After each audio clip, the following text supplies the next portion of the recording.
جو پڑھیں گے حصہ سوم موضوعاتی مطالعہ قرآن مجید، تعارف، حفاظت اور اس کے فضائل قرآن شریف کے، جو کہ اللہ تعالیٰ نے حضرت محمد صلی اللہ علیہ وسلم پر یہ کتاب نازل کی۔ اللہ تعالیٰ نے انسانوں کو پیدا کیا تو اس کی جسمانی اور فطری ضروریات پورا کرنے کے لیے مادی وسائل بھی پیدا کیے، اور اس کے ذہن اور روح کی رہنمائی کے لیے انسان کو خیر اور شر میں فرق پیدا کرنے کی صلاحیت عطا کی۔ اس کے علاوہ اللہ نے انسانوں کی رہنمائی کے لیے انبیاء کرام اور کتابیں نازل کیں، توریت، زبور، انجیل اور قرآن مجید۔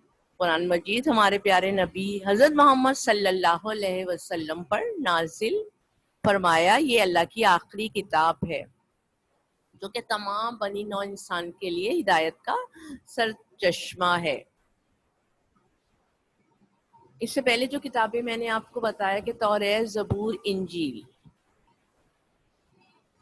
اللہ تعالیٰ نے پچھلی امتوں کے لیے انبیاء بھی مبعوث فرمائے تھے اور ان پر کتابیں بھی نازل فرمائی تھیں، لیکن ان انبیاء کی تعلیمات اور ان پر نازل شدہ کتابیں اپنی اصلی حالت میں محفوظ نہیں رہیں۔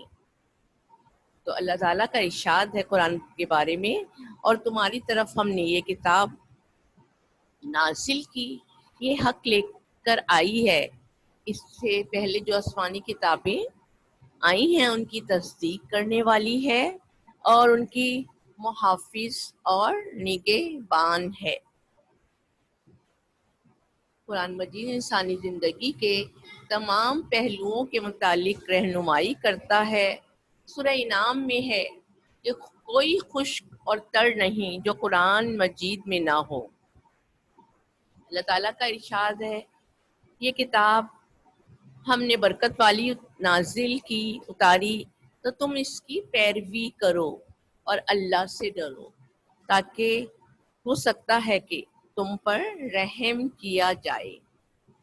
یہ آسمانی کتاب، اس کی کیا خوبیاں ہیں، کیا خصوصیات ہیں؟ سب سے پہلے تو یہ کتاب جو ہے آسمانی کتابوں کی تصدیق کرنے والی ہے۔ قرآن مجید میں پچھلی کتابوں کے لیے مہمین کا لفظ استعمال ہوا ہے، یعنی ان کتابوں میں جو تعلیمات اور عقائد اپنی اصلی حالت میں محفوظ نہیں رہ سکے تھے، انہیں قرآن مجید نے دوبارہ سے بیان کر کے محفوظ کر دیا ہے۔ یہی وجہ ہے کہ ہم ہر زمانے میں قرآن کی تعلیمات پر پورے اطمینان کے ساتھ عمل کر سکتے ہیں۔ یہ ہماری آخری مقدس کتاب ہے۔ جس طرح پیغمبروں میں رسالت مآب صلی اللہ علیہ وسلم آخری پیغمبر ہیں، اسی طرح قرآن مجید کے بعد نہ کوئی کتاب نازل ہوئی ہے اور نہ ہوگی۔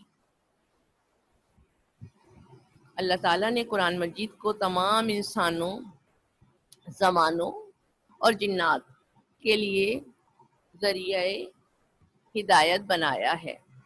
یہ کتاب درس عبرت بھی ہے، کیونکہ اس میں گزشتہ قوموں کے عروج اور زوال کی داستانیں بیان ہوئی ہیں، جو کہ رہتی دنیا تک کی اقوام کے لیے درس عبرت رہیں گی۔ اور اس میں عرب کی قدیم تاریخ ہے، تہذیب ہے اور تمدن کا حال بیان کیا گیا ہے، جیسے عاد قوم ہے، سمود قوم ہے، جن سے عربی لوگ بخوبی واقف تھے۔ سرچشمہ ہدایت ہے قرآن مجید۔ اس کتاب میں افراد اور قوموں کی اصلاح کے لیے رہنما اصول بتائے گئے ہیں، امن و سلامتی کا پیغام ہے۔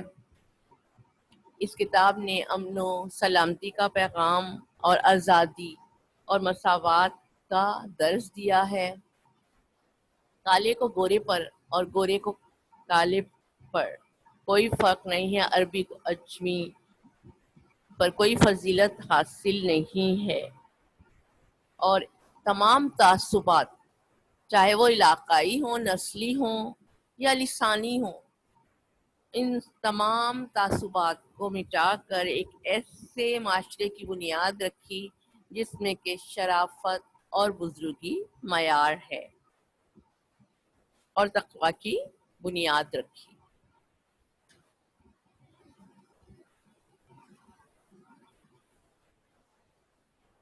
قرآن مجید نے اخلاق حسنہ کی تعلیم دی ہے، نیکی، راز بازی، دیانت داری، ہمدردی پر زور دیا ہے، اور انہی تعلیمات کے نتیجے میں عرب جیسی اجڑ اکھڑ غیر مہذب قوم جو تھی تہذیب یافتہ اور متمدن بن گئی اور اخلاق حسنہ سے آراستہ ہو گئی۔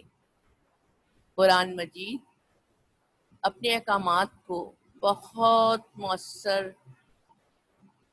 انداز میں پیش کرتا ہے، اور پڑھنے والے اور سننے والے اس سے بہت زیادہ متاثر ہوتے ہیں۔ عرب جنہیں اپنی زبان دانی پر بہت زیادہ ناز تھا، قرآن مجید نے انہیں چیلنج کیا اور کہا کہ اس کے مقابلے میں کوئی بھی ایک آیت یا سورت بناؤ کر پیش کرو تو وہ اس چیلنج کا مقابلہ نہ کر سکے اور نہ قیامت تک کوئی کر سکے گا۔ اپنی مثال آپ ہے یہ کتاب، اس کا پیغام جو ہے انقلاب آفری ہے، اس کی زبان نہایت شیریں ہے، فصیح ہے، اور پڑھنے والا تھکتا نہیں ہے، اور سننے والے پر ایک عجیب و غریب کیفیت طاری ہو جاتی ہے۔ ہمارے پیارے نبی صلی اللہ علیہ وسلم نے بھی فرمایا ہے کہ تم میں سب سے اچھا وہ شخص ہے جو قرآن مجید سیکھے اور سکھائے۔ یہ کتاب حق اور باطل، خیر اور شر، اور نیک اور بد کے درمیان تمیز کرنے والی ہے، لہٰذا اس نے اپنے آپ کو الفرقان کہا ہے، اور ارشاد باری تعالیٰ ہے، خدائے عزوجل بہت ہی بابرکت ہے جس نے اپنے بندے پر فیصلے کی کتاب نازل کی تاکہ دنیا والوں کو متنبہ کر سکے۔ یہ کتاب تضاد سے پاک ہے، اس کے مضامین میں اگر ہم قرآن شریف پڑھتے ہیں، مطالعہ کرتے ہیں، سمجھتے ہیں تو اس کے مضامین میں ہمیں ذرہ بھی اختلاف نظر نہیں آتا۔ اگر یہ اللہ تعالیٰ کی سوا کسی اور کی طرف سے ہوتا تو اس میں بہت سے اختلافات پائے جاتے۔ عالمگیر کتاب ہے، کسی آسمانی کتاب نے عالمگیر ہونے کا دعویٰ نہیں کیا، کیونکہ اس سے پہلے جو کتابیں نازل کی گئی تھیں وہ کسی ایک قوم کی رہنمائی کے لیے کی گئی تھیں، لیکن قرآن مجید تمام انسانوں کے لیے ہدایت ہے۔ چنانچہ ارشاد ہوتا ہے یہ کتاب تمام جہانوں کے لیے نصیحت ہی نصیحت ہے۔ اگر اب ہم اسماء قرآن دیکھتے ہیں تو اس کے 55 نام ایسے ہیں جو آیات قرآنیہ سے، یعنی قرآن کی آیات سے ماخوذ ہیں، جیسے الکتاب ہے۔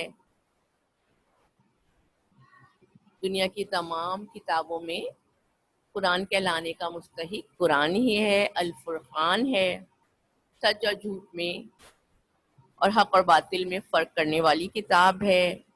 النور، روشنی اور ہدایت دکھاتی ہے۔ الشفا، روحانی شفا دیتی ہے۔ تذکرہ ہے، اس میں عبرت اور نصیحت کا بیان ہے۔ العلم، یہ کتاب سراپا علم و معرفت ہے۔ البیان، اس کی ہر تعلیم وضاحت سے پیش کی گئی ہے۔ اس طرح سے قرآن مجید کی چند صفات ہیں۔ ابھی میں نے اسماء قرآن بتائے تھے، اب اس کی صفات یہ ہے، حکیم ہے، یہ حکمت والی ہے، مجید ہے، بزرگ ہے، مبارک ہے، بہت بابرکت کتاب ہے یہ، العزیز، زبردست، عزت والا، مبین ہے، ہدایت کو واضح کرنے والی کتاب ہے، کریم ہے، کرامت اور بزرگی والی کتاب ہے۔ اب اس میں سورتوں کی تعداد دیکھیں تو 114 سورتیں ہیں، اس میں کل 558 558 رکوع ہیں، اور قرآن کا رسم الخط بھی قیاسی نہیں ہے بلکہ توفیقی ہے، یعنی رسول اکرم صلی اللہ علیہ وسلم سے جیسا انہوں نے بتایا ویسا ہی ہے، انہی سے منقول ہے۔ حفاظت، اب اگر ہم دیکھیں کہ قرآن مجید کی حفاظت کے بارے میں ہم کیا جانتے ہیں، تو اللہ تعالیٰ کی یہ وہ آخری کتاب ہے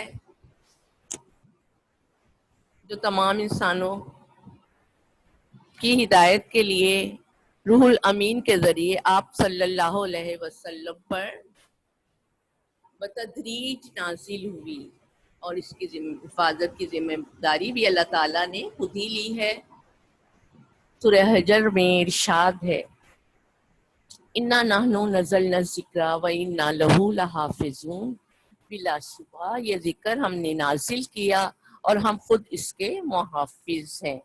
یہی وجہ ہے کہ قرآن مجید آج تک اپنی اصلی شکل میں موجود ہے۔ سورہ قیامہ میں اللہ پاک کا ارشاد ہے، بے شک اس قرآن کا جمع کرنا اور بڑھانا ہمارے ذمے ہے۔ قرآن پاک کی حفاظت کے بارے میں ارشاد الہی ہے، قرآن مجید ایک ایسی لوح میں محفوظ ہے جو زمانے کی پہنچ سے دور ہے، اور وہ لوح سینہ محمدی صلی اللہ علیہ وسلم ہے۔ قرآن مجید کو اللہ تعالیٰ نے تقریباً 22 سال 5 ماہ اور 14 دن میں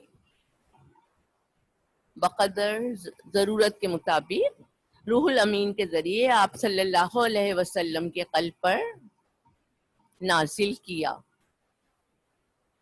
ارشاد باری تعالیٰ ہے، ہم نے اس قرآن کو شب قدر میں نازل فرمایا، باقی تمام کتابیں جو ہیں جملہ وحدہ کی طرح نازل ہوئی، مگر یعنی یکدم نازل ہوئی، مگر قرآن شریف 23 برسوں میں مکمل ہوا۔ ایسا اس لیے کیا گیا کہ مسلمان اس کے احکامات کو اچھی طرح سے سمجھ لیں۔ حضرت عائشہ فرماتی ہیں، قرآن کی آیات مسلمانوں کو عمل کا عادی ان پر مستحکم بنانے کے لیے بتدریج نازل ہوئی، تاکہ اسلام کا قبول کرنے والے اس کو یاد بھی کریں اور اس کے احکام کی پابندی بھی کریں۔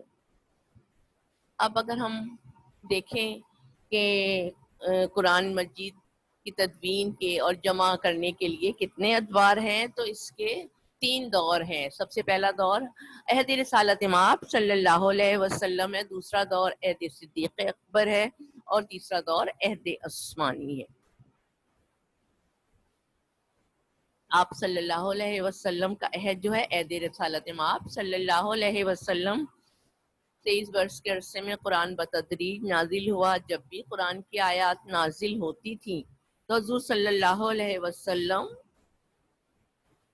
اسے خود حفظ کر لیتے تھے، صحابہ کرام حفظ کر لیتے تھے، کاتبان وحی کو لکھوا دیا کرتے تھے۔ ہمارے پیارے نبی کاتبان وحی کو لکھوا دیتے تھے۔ کاتبان وحی جو لوگ وحی کو لکھا کرتے تھے انہیں کاتبان وحی کہتے ہیں۔ جب قرآن شریف نازل ہوا تو وہ اللہ کے حکم سے آپ صلی اللہ علیہ وسلم کو حفظ ہو جاتا۔ آپ صلی اللہ علیہ وسلم صحابہ کرام کے سامنے دہراتے تو وہ بھی اس کو یاد کر لیتے۔ قرآن مجید کی تحریری شکل کا انتظام اس کے نزول کے ساتھ ہی ہو گیا تھا۔ ایک روایت ہے کہ نزول وحی کے چوتھے روز کتابت شروع ہو چکی تھی۔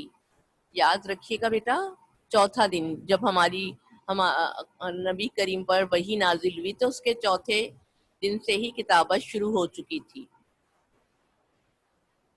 اب قرآن مجید کی جو موجودہ شکل ہے، رسول اللہ صلی اللہ علیہ وسلم کی ہدایت پر اللہ تعالیٰ کے حکم کے مطابق عمل میں آئی ہے۔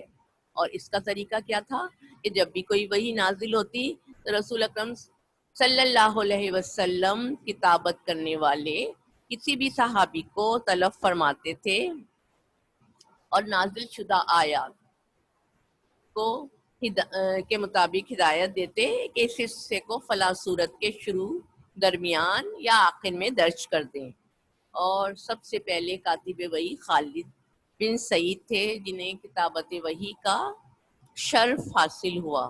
اس طرح جو قرآن مجید نازل ہوتا گیا، حفظ بھی ہوتا رہا اور جمع بھی ہوتا رہا۔ عہد رسالت مآب میں کتابت وحی کرنے والے افراد کی تعداد 42 تھی۔ عہد صدیقی، حضرت عہد صدیق اکبر، عہد صدیقی، جب ہمارے پیارے نبی صلی اللہ علیہ وسلم کی وفات ہوئی تو نبوت کے جھوٹے دعوے دار پیدا ہو گئے تھے۔ تو ان نبوت کے جھوٹے دعوے داروں کو ختم کرنے کے لیے مسلمانوں نے اپنی جان کی بازی لگا دی اور جنگ یمامہ ہوئی۔ اس جنگ میں 1200 مسلمان شہید ہوئے جن میں 70 حافظ بھی تھے۔ تو حضرت عمر فاروق نے حضرت ابو بکر صدیق کو مشورہ دیا کہ قرآن مجید کو تحریری شکل میں لایا جائے۔ اگر ایسا نہ کیا گیا تو قرآن مجید کا ایک بڑا حصہ ضائع ہونے کا خطرہ ہے۔ اس بات پر قائل ہونے کے بعد انہوں نے حضرت زید سے فرمایا کہ تم جوان ہو، عقل مند ہو اور رسول اللہ صلی اللہ علیہ وسلم کے زمانے میں بھی کتابت وحی کیا کرتے تھے، لہٰذا تم پورے قرآن کو جمع کرنے میں لگ جاؤ۔ حضرت زید بن ثابت نے فرمایا کہ خدا کی قسم مجھے یہ کام اتنا مشکل ہوا کہ اگر قرآن مجید کی تدوین کے مقابلے میں مجھے جبل احد پہاڑ ہے کو ڈھانے کا حکم دیا جاتا تو وہ میرے لیے آسان ہو جاتا۔ اس طرح حضرت ابو بکر صدیق رضی اللہ کے عہد میں حضرت زید بن ثابت کی نگرانی میں تدوین قرآن ہوئی۔ اس صحیفے کو صحیفہ ابو بکر بھی کہا جاتا ہے۔ اس کے بعد یہ صحیفہ حضرت عمر سے ہوتا ہوا حضرت حفصہ کے پاس آیا اور ان کی نگرانی میں کافی عرصہ رہا۔ اب اس کا جمع و تدوین کا تیسرا دور ہے عہد عثمانی۔ حضرت عثمان کو جامع القرآن بھی کہا جاتا ہے کیونکہ انہوں نے امت مسلمہ کو ایک قرآن پر جمع کیا، ورنہ اس بات کا خدشہ تھا کہ قرآن مجید کی تلاوت میں اجمی اور نو مسلم کی طرف سے اختلاف پیدا ہو جاتا اور ہر ایک اپنے تلفظ پر اصرار کرتا۔ حضرت عثمان کے دور میں مختلف علاقوں کے لوگ اسلام میں داخل ہوئے۔ جنہوں نے اسلام قبول کیا ان لوگوں کی مادری زبان عربی نہیں تھی، چنانچہ حضرت حذیفہ مسلمانوں کی قرت دیکھ کر حیران ہو گئے اور حضرت عثمان سے فرمایا، اے امیر المومنین، اس امت کی خبر لیجئے قبل اس کے کہ وہ اللہ کی کتاب میں اسی طرح اختلاف کرنے لگے جس طرح کے یہود اور نصارہ نے کیا تھا۔ چنانچہ حضرت حذیفہ کے مشورے سے حضرت عثمان نے حضرت حفصہ سے حضرت ابو بکر صدیق کا جمع کردہ صحیفہ منگوایا تاکہ اس کی مزید نقلیں تیار کی جائیں اور تمام نقلوں کو ملک کے مختلف صوبوں میں اور علاقوں میں بھیج دیا اور حکم دیا کہ اگر اس کے علاوہ جو بھی نسخہ ملا تو اسے ضائع کر دیا جائے گا۔ اس کے بعد سے آج تک قرآن مجید میں کوئی تغیر نہیں ہوا۔ قرآن مجید 1400 سال پہلے اترا تھا، آج بھی اسی حال میں بغیر کسی تبدیلی کے موجود ہے۔ زمانہ چاہے کتنا بھی بدل جائے، ضروریات کتنی ہی مختلف کیوں نہ ہو جائیں، لیکن قرآن پاک میں کوئی تبدیلی واقع نہیں ہوگی انشاءاللہ تعالی۔ اللہ تعالیٰ نے اس کی حفاظت کا ذمہ لیا ہے، اور اس کو وہ آج تک اپنی اصل شکل میں موجود ہے، اور اس کا اعتراف تو غیر مسلم بھی کرتے ہیں۔ اب ہم قرآن پاک کے فضائل دیکھیں گے، فضائل قرآن۔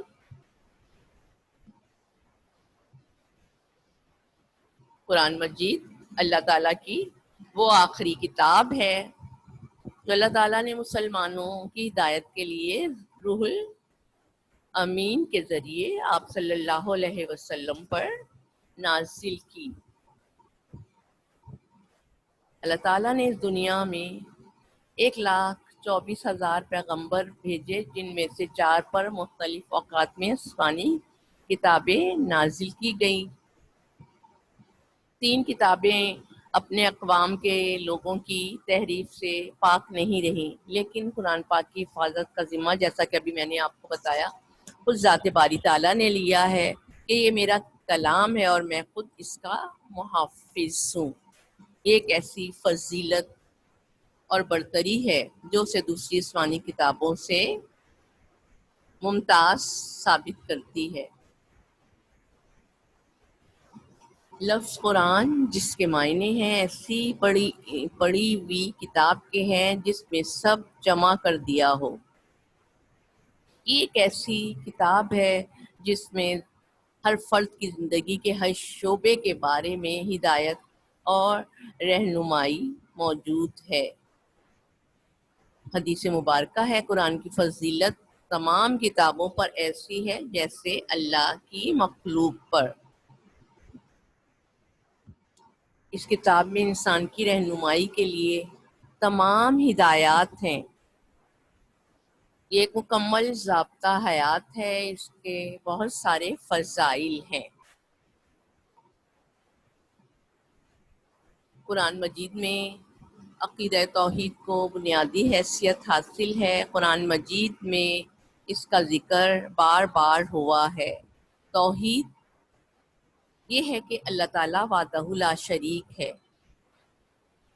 قرآن مجید میں عقیدہ آخرت پر بھی زور دیا گیا ہے اور واضح کیا گیا ہے کہ دنیا کی زندگی عارضی ہے، دنیا دارالعمل ہے اور امتحان ہے، اور آخرت جو ہے دارالجزا ہے، یعنی ہم جیسا دنیا میں کریں گے آخرت میں ہمیں اس کا وہی صلہ ملے گا۔ اس کتاب میں انبیاء کرام کے فضائل بیان کیے گئے ہیں اور ان پر ایمان کو لازمی قرار دیا گیا ہے، کیونکہ ملائکہ اللہ کا پیغام لے کر انبیاء کے پاس آتے تھے، لہٰذا ان معصوم ہستیوں کو ماننا ضروری ہے۔ عقائد کے بعد قرآن میں مختلف عبادات کی بھی تلقین کی گئی ہے، نماز، روزہ، زکوٰۃ اور حج اور جہاد کے متعلق مسائل بیان کیے گئے ہیں، اور عبادت کو تقویٰ اور رضائے الہی کا ذریعہ قرار دیا گیا ہے۔ فضائل معاملات ہیں، اس میں حقوق اللہ کے ساتھ اس میں حقوق العباد پر بھی زور دیا گیا ہے۔ ہر فرد کی کچھ ذمہ داریاں ہیں اس سلسلے میں: نکاح، طلاق، تجارت،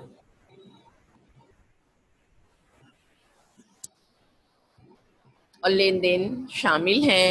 والدین اور پڑوسیوں کے حقوق بھی ہیں، اور اس کے علاوہ معاشرے میں دیگر لوگوں کے، معاشرے میں رہنے والے دوسرے افراد کے حقوق بھی شامل ہیں۔ قرآن مجید میں انفرادی اور اجتماعی اخلاق کی بھی تعلیم دی گئی ہے۔ ایفائے عہد، شرافت، صبر و تحمل کا حکم دیا گیا ہے۔ زنا، چوری، بغاوت، غیبت، شراب خوری، جوا اور بہتان تمام فضائل بھی ہیں قرآن مجید میں، اور رذائل کے احکامات بھی موجود ہیں۔ انبیاء کرام ان کی امتوں کے قصے بیان کیے گئے ہیں تاکہ لوگ ان سے سبق حاصل کریں۔ ان اقوام کا بھی ذکر ہے جن پر اللہ نے اپنی نعمتیں نازل کی، اپنا فضل کیا۔ اس میں بار بار کائنات کی تخلیق پر غور و فکر کی بھی دعوت دی گئی ہے تاکہ انسانی مخلوقات کے حوالے سے کائنات کے مرتبے اور مقام کو پہچانا جائے۔ اسوہ رسول بتایا گیا ہے قرآن مجید میں، حضور صلی اللہ علیہ وسلم کی زندگی کو بہترین اسوہ قرار دیا گیا ہے۔ قرآن کے مطابق حضور صلی اللہ علیہ وسلم کی اتباع اور پیروی کے بغیر دین کا تقاضا ہی پورا نہیں ہو سکتا۔ قرآن کا مرکزی مضمون جو ہے انسان ہے، اس لحاظ سے اس کی فلاح اور اس کا خسارہ اس چیز میں ہے، یہ سب چیزیں بتائی گئی ہیں، اور اس کا مرکزی مدعا یہ ہے کہ انسان قیاس آرائی یا خواہش کی غلامی کے سبب سے انسان اللہ تعالیٰ کا نائب ہے، اور نظام کائنات جو ہے اور اپنی ہستی اور زندگی کے متعلق جو بھی نظریات انسان نے قائم کیے ہیں وہ سب نتیجے کے لحاظ سے غلط ہیں۔ حقیقت وہ ہے جو انسان نے خلیفہ بناتے وقت خود بتا دی گئی تھی۔ قرآن مجید میں فضائل تلاوت قرآن ہیں، قرآن و حدیث میں اس کی تلاوت پر بہت زور دیا گیا ہے۔ ارشاد باری تعالیٰ ہے کہ تم سے جتنا بھی قرآن آسانی سے پڑھا جائے پڑھ لیا کرو۔ حضور اکرم صلی اللہ علیہ وسلم نے فرمایا میری امت کی سب سے افضل عبادت تلاوت قرآن ہے۔ ایک اور جگہ فرمایا کہ جس شخص نے کلام اللہ میں سے ایک حرف پڑھا تو اس کو ایک نیکی ملتی ہے اور ہر نیکی 10 نیکیوں کے برابر ہوتی ہے۔ حضور صلی اللہ علیہ وسلم نے یہ بات پہلے ہی فرما دی تھی کہ اللہ تعالیٰ بہت سی قوموں کو قرآن کی وجہ سے سربلندی عطا فرمائے گا اور بہت سی دوسری قوموں کو اس سے غفلت کی وجہ سے گرا دے گا۔ مسائل زندگی کا حل ہے اس میں۔ ارشاد ربانی ہے کہ بے شک تم ان کے پاس ایک ایسی کتاب لائے جس کو ہم نے علم کے ساتھ ایماندار لوگوں کے لیے ہدایت اور رحمت بنا کر بھیجا اور اسے مفصل بیان کیا۔ تعریف سے پاک ہے، جبکہ توریت، زبور اور انجیل میں ان کے حاملین نے، ان کے ماننے والوں نے دنیاوی مفاد کے لیے بہت کچھ بدل ڈالا تھا، لیکن 12 صدی گزرنے کے بعد بھی کوئی کتاب ہمیں تعریف سے پاک نظر آتی ہے تو وہ قرآن مجید ہے۔ یہ لائف آف محمد کے مصنف کہتے ہیں، حالانکہ قرآن شریف کو نازل ہوئے 1400 سال کا عرصہ گزر چکا ہے۔ قرآن مجید سے پہلے جو کتابیں تھیں ان میں اخلاقی تعلیمات پر، مناجات پر اور دعاؤں پر زیادہ زور تھا، اور کچھ میں صرف عقائد تھے۔ لیکن قرآن مجید وہ کتاب ہے جس میں زندگی کے ہر پہلو پر روشنی ڈالی گئی ہے۔ قرآن کریم نور ہدایت ہے، اس کا وجود سارے عالم میں ہر اعتبار سے باعث رحمت ہے۔ قرآن شریف نے روحانی دنیا میں بھی ایک انقلاب پیدا کر دیا ہے اور تمام ظلمت اور تاریکی سے نکال کر روشنی کی طرف بلایا ہے۔ ٹھیک ہے بیٹا، یہ آپ لوگوں کو سمجھ میں آ گیا ہوگا۔ اب